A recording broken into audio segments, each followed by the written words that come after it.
Bombay broadcasting corporation BBC Hindi news में मैं मानसी लेकर आई हूं आज की ताजा खबर। चलिए देखते हैं क्या है खास देश और दुनिया से। भारत दक्षिण अफ्रीका पहले टेस्ट मैच के दूसरे दिन भारत 189 रन पर ऑल आउट हो गया और 30 रन की मामूली बढ़त मिली। इस दौरान भारत के ओपनर शुभम गिल के गर्दन में चोट लगने के कारण रिटायर्ड हर्ट हुए, जिससे टीम की चिंताएं बढ़ गई हैं। अंतर्राष्ट्रीय बॉक्सिंग जगत में जैक पॉल और एंथनी जोशुआ एक बार फिर सुर्खियों में हैं। दोनों के 2025 के करियर अर्जन, ब्रांड एंडोर्समेंट और नेटवर्थ की तुलना चर्चा का विषय बनी हुई है, जिससे फैंस संभावित मुकाबलों को लेकर उत्साहित हैं। बिहार विधानसभा चुनाव में एनडीए को भारी जीत मिली है। राजनीतिक विश्लेषकों के अनुसार महिलाओं का समर्थन, सीट फॉर्मूला, कानून व्यवस्था मुद्दे और बीजेपी जेडीयू की संयुक्त रणनीति इस जीत के मुख्य कारण रहे। भारत और पराग्वे ने आतंकवाद के खिलाफ समन्वित अभियान को मजबूत करने पर सहमति जताई है। दोनों देशों ने बैठक में सुरक्षा सहयोग बढ़ाने और अंतर्राष्ट्रीय मंचों पर संयुक्त प्रयासों को प्राथमिकता देने की बात दोहराई।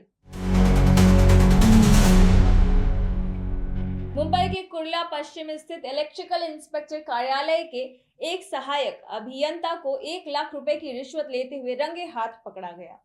बताया जा रहा है कि पहले 4 लाख की मांग की गई थी।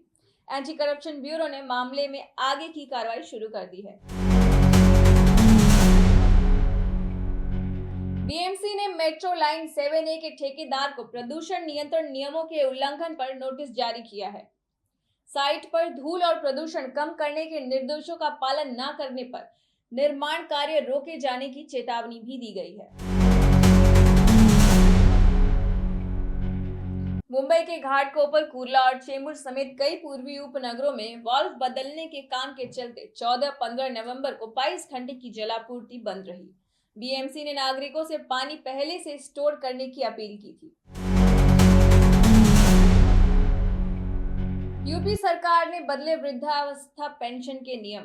पेंशन अब बिना आवेदन सीधा खाते में। उत्तर प्रदेश सरकार ने वृद्धावस्था पेंशन योजना में नई गाइडलाइंस लागू की हैं, जिससे वरिष्ठ नागरिकों को लाभ प्राप्त करना अब और आसान हो गया है। सामाजिक कल्याण मंत्री असीम अरुण ने बताया कि अब पात्र बुजुर्गों की पहचान फैमिली आईडी प्रणाली के जरिए स्वचालित रूप से की जाएगी और उनकी सहमति लेने के बाद पेंशन सीधे उनके आधार लिंक बैंक खाते में भेजी जाएगी। सरकार ने पेंशन पाने वालों की संख्या बढ़ाने की योजना बनाई है। पहले लक्ष्य 61 लाख था, जिसे पहले ही पूरा कर लिया गया है और अब लक्ष्य 67.5 लाख बुजुर्गों तक पहुंचने का है। पेंशन वितरण की प्रक्रिया को पारदर्शी और डिजिटल बनाने के लिए single nodal account (SNA) system लागू किया गया है, जिससे भ्रष्टाचार में कमी आएगी और भुगतान तेजी से होगा। बिहार चुनाव में बड़ी सफलता। युवा गायिका मैथिली ठाकुर ने भाजपा के टिकट पर अलीनगर दरभंगा सीट से जीत दर्ज करते हुए बिहार विधानसभा की सबसे युवा विधायक बनकर इतिहास रच दिया है।